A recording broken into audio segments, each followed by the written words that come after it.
महर्षि देवरात के पुत्र महर्षि याज्ञवल्क्य जी की दो पत्नियों की कहानी बृहदारण्यक उपनिषद के चौथे अध्याय के चौथे ब्राह्मण में मिलती है।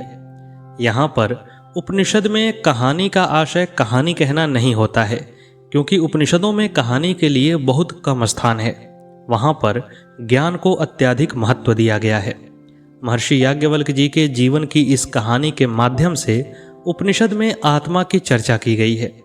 इस कहानी में याज्ञवल्क्य जी ने अपनी पत्नी मैत्रेयी के साथ आत्मा वाले प्रश्न पर एक विस्तृत और गहन चर्चा की है, जिसका सार रूप मैं यहाँ प्रस्तुत करने की कोशिश करूँगा। कहानी इस प्रकार से है कि महर्षि याज्ञवल्क्य जी की दो पत्नियां थीं, मैत्रेयी और कात्यायनी।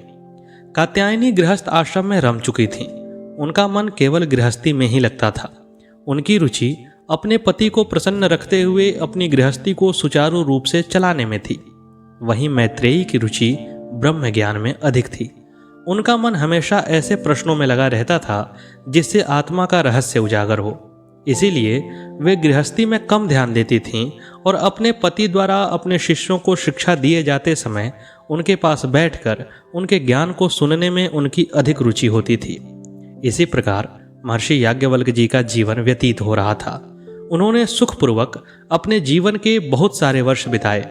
जब वे चौथे पन में पहुंचे तो उन्हें लगा कि अब मुझे गृहस्थ आश्रम को छोड़कर संन्यास आश्रम में प्रवेश ले लेना चाहिए। इसलिए उन्होंने मैत्रेयी को अपने पास बुलाया और उनसे कहा कि मैत्रेयी, मैं चाहता हूं कि मैं गृहस्थ आश्रम को छोड़कर सन्यासी बन जाऊं, और इसलिए अगर तुम चाहो तो अपनी संपत्ति का बंटवारा तुम दोनों यानी मैत्रेयी और कात्यायनी के बीच बराबर बराबर कर सकता हूं। यहाँ पर याज्ञवल्क्य जी ने मैत्रेयी को ही इसलिए बुलाया क्योंकि कात्यायनी जो थी वे गृहस्थी में अधिक रुचि रखती थी। वे महर्षि याज्ञवल्क्य जी से प्रश्न करने की क्षमता नहीं रखती थीं, जबकि उपनिषदों में यह स्पष्ट है कि जितना उत्तर देने वाला महत्वपूर्ण है उतना ही प्रश्न करने वाला भी महत्वपूर्ण है। यदि कोई उचित प्रश्न ही न पूछे तो फिर उत्तर देने वाला किस रहस्य को बताएगा। इसीलिए याज्ञवल्क्य जी ने बुद्धिमती और आत्मा के प्रति उत्सुक जानकर मैत्रेयी को ही बुलाया और मैत्रेयी से ही बंटवारे की बात कही। अपने पति द्वारा बंटवारे की बात को सुनकर मैत्रेयी ने इस प्रकार कहा, हे भगवान, भले ही पूरे लोक का धन मेरा हो जाए, क्या यह मुझे अमृत तत्व या अमरता दिलाएगा? इस पर महर्षि याज्ञवल्क्य ने उत्तर दिया, नहीं, तुम्हारा जीवन एक धनी व्यक्ति के समान होगा, लेकिन धन से मुक्ति की कोई आशा नहीं है। यहाँ अमृत तत्व मुक्ति या जन्म और मृत्यु के चक्र से मुक्ति का प्रतीत है। यहाँ यह निहित है कि जिसका लक्ष्य कामुक आनंद है उसे धन के साथ केवल सांसारिक सुख प्राप्त होंगे, मुक्ति नहीं। धन और मुक्ति के बीच कोई संबंध नहीं है, और धन के साथ किए गए अधिग्रहण और संस्कार के माध्यम से अमरता की कोई उम्मीद नहीं है। यह सुनकर मैत्रेयी ने कहा कि हे भगवान, फिर इन सब से क्या फायदा है? अगर एक दिन मौत को मुझे निगल ही जाना है, मुझे मिट ही जाना है, तो इससे मुझे क्या लाभ हो सकता है? मैं उस चीज का क्या करूं जो मुझे हमेशा के लिए खुश, अमर और संतुष्ट नहीं करेगी? इसलिए हे भगवान, इस संदर्भ में आप जो कुछ भी जानते हैं वह मुझे बताएं। मेरे मन में संदेह की इस बीमारी से मुझे ठीक होने दें, ताकि मुझे पता चल सके कि मुझे क्या करना है।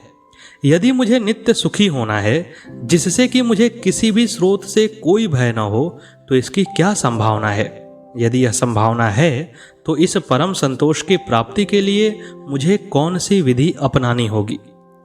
महर्षि याज्ञवल्क्य अपनी पत्नी के इस प्रश्न से अत्यधिक प्रसन्न हुए। उन्होंने कहा कि मैंने कभी नहीं सोचा था कि तुम मुझसे ऐसा गूढ़ सवाल करोगी, वह भी तब जब मैं तुम्हारे लिए अपार संपत्ति छोड़ रहा हूं, तुम्हें ढेर सारी दौलत दे रहा हूं। मैत्रेयी, अब मैं तुम्हें इन सब बातों का रहस्य बताऊंगा। मुझे ध्यान से सुनो। मैं तुम्हें इस महान समस्या का हल बताऊंगा जो तुमने मेरे सामने रखी है। इसके बाद उन्होंने मैत्रेयी को ब्रह्म विद्या में दीक्षित किया। ब्रह्म विद्या पूर्ण स्व का ज्ञान है, जिसे परमात्मा, आत्मा, शुद्ध बुद्धि और चेतना के रूप में भी जाना जाता है। बस यही ज्ञान एकमात्र मुक्ति का मार्ग है। इतना कहकर महर्षि याज्ञवल्क्य इस महान सत्य की व्याख्या करते हैं कि आत्मा और परम तत्व क्या है। महर्षि याज्ञवल्क्य कहते हैं कि मैत्रेयी, एक पति अपनी पत्नी को सिर्फ इसलिए नहीं प्यार करे कि वह पत्नी उसके लिए प्रिय है, या कोई पत्नी अपने पति को सिर्फ इसलिए नहीं प्यार करे कि वह पति उसके लिए प्रिय है, बल्कि पति या पत्नी को या किसी भी व्यक्ति को दूसरे जीव से प्रेम करते वक्त बस यह ध्यान रखना चाहिए कि इस दूसरे जीव के हृदय में परमात्मा का निवास है। वह परमात्मा प्रत्येक सजीव और निर्जीव में वास करता है, इसलिए उस परमात्मा के प्रति प्रेम होने के कारण हम किसी भी सजीव या निर्जीव को प्रेम करें। प्रेम करने का बस यही एक कारण है, प्रेम करने का बस यही एक कारण होना चाहिए। अन्यथा और कोई भी कारण जिससे कि हम भौतिक वस्तुओं से प्रेम करें या उनसे लगाव रखें, वह हमारे लिए उपयुक्त नहीं है, क्योंकि वह हमें कहीं नहीं ले जा सकती। जबकि ईश्वर को मान करके भौतिक वस्तुओं से प्रेम करना हमें ईश्वर के पास पहुंचा सकता है। यहाँ पर याज्ञवल्क्य यह स्पष्ट करते हैं कि किसी से प्रेम करना उससे मोह करना नहीं है, बल्कि परमात्मा को जानकर उस व्यक्ति या उस वस्तु के प्रति आदर प्रकट करना ही उसके लिए प्रेम है। जबकि वास्तव में यदि मोह लगाना हो तो वह ईश्वर से ही लगाना चाहिए, क्योंकि वह मोह हमें मोक्ष प्रदान कर सकता है। बाकी कोई भी मोह हमें पाप की ओर ही ले जाएगा। महर्षि याज्ञवल्क्य बताते हैं कि आत्मन या निरपेक्ष एक शक्तिशाली बल है तथा घृणा एक आसुरी बल है। यदि हम किसी भी चीज से, किसी भी व्यक्ति से, किसी भी वस्तु से यह जानकर प्रेम करें कि इसमें परमात्मा का वास है, तो इससे हमारा जीवन और इस पृथ्वी का संपूर्ण जीवन सुखमय होगा। जबकि यदि हमारे मन में घृणा का भाव हो तो वह आसुरी शक्ति को बुलाता है और संसार में आसुरी शक्तियों को बल प्रदान करता है। वे कहते हैं कि जो भी व्यक्ति सभी जगह परमात्मा को देखता है वहीं सुज्ञानी या परम बुद्धिमान कहा जाता है, तथा जो वस्तुओं को अलग अलग देखता है, मेरे और पराये में भेद रखता है, वह अज्ञानी कहा जाता है। इसके बाद मैत्रेयी पूछती हैं कि कैसे एक वस्तु से दूसरी वस्तु का ज्ञान होता है, यानी कि कैसे यह प्रकृति एक निष्ठ है और उस एक परम तत्व का ज्ञान सभी वस्तुओं का ज्ञान प्रदान कर सकता है। मुख्यतः मैत्रेयी यहाँ पर अद्वैत का मूल अर्थ जानना चाहती थीं। इस प्रश्न के उत्तर में महर्षि याज्ञवल्क्य बताते हैं कि जैसे डमरू बजाया जाता है या शंख बजाया जाता है या बीड़ा बजाई जाती है, तो उसके अलग अलग स्वरों का कोई अर्थ नहीं होता, लेकिन जब वे एकीकृत होते हैं तो उनसे सुर निकलते हैं। उसी तरह से इस पूरे ब्रह्मांड का अलग अलग कोई अर्थ नहीं है, बल्कि इस ब्रह्मांड को अलग अलग न समझकर एक समझना, परमात्मा के अंदर घुला हुआ समझना या परमात्मा के रूप में ही इस ब्रह्मांड को देखना और समझना ही संपूर्ण रूप से हमें इस ब्रह्मांड की सच्चाई को बतला सकता है। जिस प्रकार अलग अलग ध्वनियों को अलग अलग सुनने या समझने से संगीत का बोध नहीं होता है, उसी प्रकार इस ब्रह्मांड में एकीकरण न रहने से या ब्रह्मांड के तत्वों को अलग अलग तत्व समझने से हम ब्रह्मांड के सच्चे स्वरूप का दर्शन नहीं कर पाएंगे। यदि हमारे अंदर यह बुद्धि विकसित हो गई कि हम संपूर्ण ब्रह्मांड को परमात्मा से निश्रित जान लें, परमात्मा के ही अवयव के रूप में देखें और परमात्मा के अंश के रूप में इस ब्रह्मांड को एकीकृत होते हुए देखें, तो फिर हम इसका रहस्य समझेंगे और हम जान जाएंगे कि भौतिकता में कोई सुख नहीं है, एक ही सुख है, एक ही लक्ष्य है, वह है परमात्मा की प्राप्ति। महर्षि याज्ञवल्क्य आगे उदाहरण देते हैं कि जिस प्रकार समुद्र सभी जलों का स्रोत है, जिस प्रकार हमारे शरीर में अलग अलग इंद्रियां होती हैं लेकिन उन इंद्रियों का आश्रय एक ही देह होता है, उसी तरह यह ब्रह्मांड अलग अलग होते हुए भी एक ही आश्रय, एक ही ईश्वर से निकला हुआ है। इसलिए हमें सिर्फ उन्हीं ईश्वर के बारे में सोचना चाहिए। याज्ञवल्क्य कहते हैं कि चेतन की गहन अवस्था में जीव 5 तत्वों से ऊपर उठ जाता है और द्वैत के बिना चेतना की निरंतर एकता का अनुभव करता है, अद्वैत को समझ जाता है। मैत्रेयी ने पुनः स्पष्टतः पूछा कि भगवान आत्मा क्या है, मुझे बताइए। इस पर महर्षि याज्ञवल्क्य बोले कि जैसे पानी में डाला गया नमक का पिंड पानी में घुल जाता है और हाथ से उठाए नहीं उठता, लेकिन अब पानी का स्वाद भी नमक की तरह ही हो गया, उसी तरह यह महान अनंत और अंतहीन आत्मा स्वयं में एक अलग इकाई नहीं है, बल्कि वह परमात्मा का ही एक अंश है।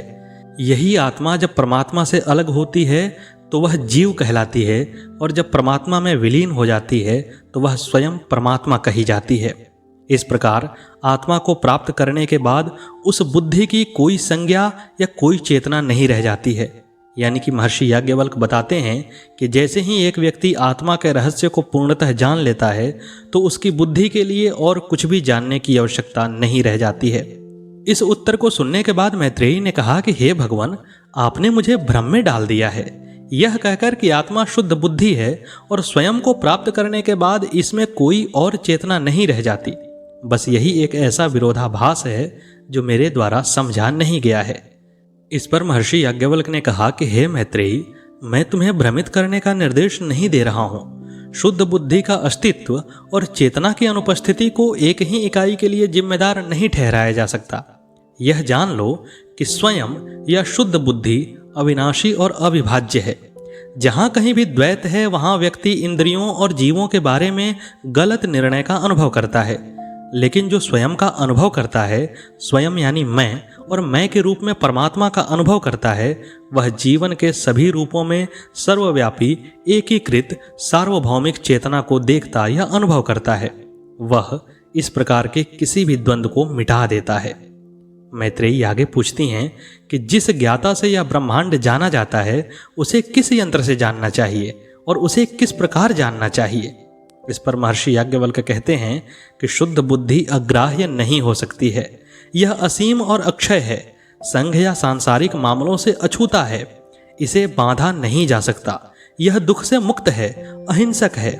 यह आत्मा है जिसे जाना जा सकता है और इस प्रकार यह आत्मा है जो स्वयं को लक्ष्य के रूप में जानने का साधन है। इस आत्मा की साधना, इस आत्मा का ज्ञान ही अमृत तत्व की साधना है। इस प्रकार याज्ञवल्क्य और उनकी पत्नी मैत्रेयी के बीच में इस प्रसिद्ध संवाद की चर्चा बृहदारण्यक उपनिषद के चौथे ब्राह्मण के हिस्से के रूप में की गई है। इस चर्चा के बाद मैत्रेयी को आत्मज्ञान का अनुभव होता है और महर्षि याज्ञवल्क्य मैत्रेयी को वहीं छोड़कर संन्यास आश्रम में प्रवृत्त हो जाते हैं। तो यह था महर्षि याज्ञवल्क्य द्वारा अपनी पत्नी मैत्रेयी को बताया गया आत्मा का रहस्य। कैसी लगी यह प्रस्तुति कमेंट बॉक्स में अवश्य बताइएगा। मिलते हैं अगले वीडियो में अगली प्रस्तुति के साथ। तब तक के लिए नमस्कार।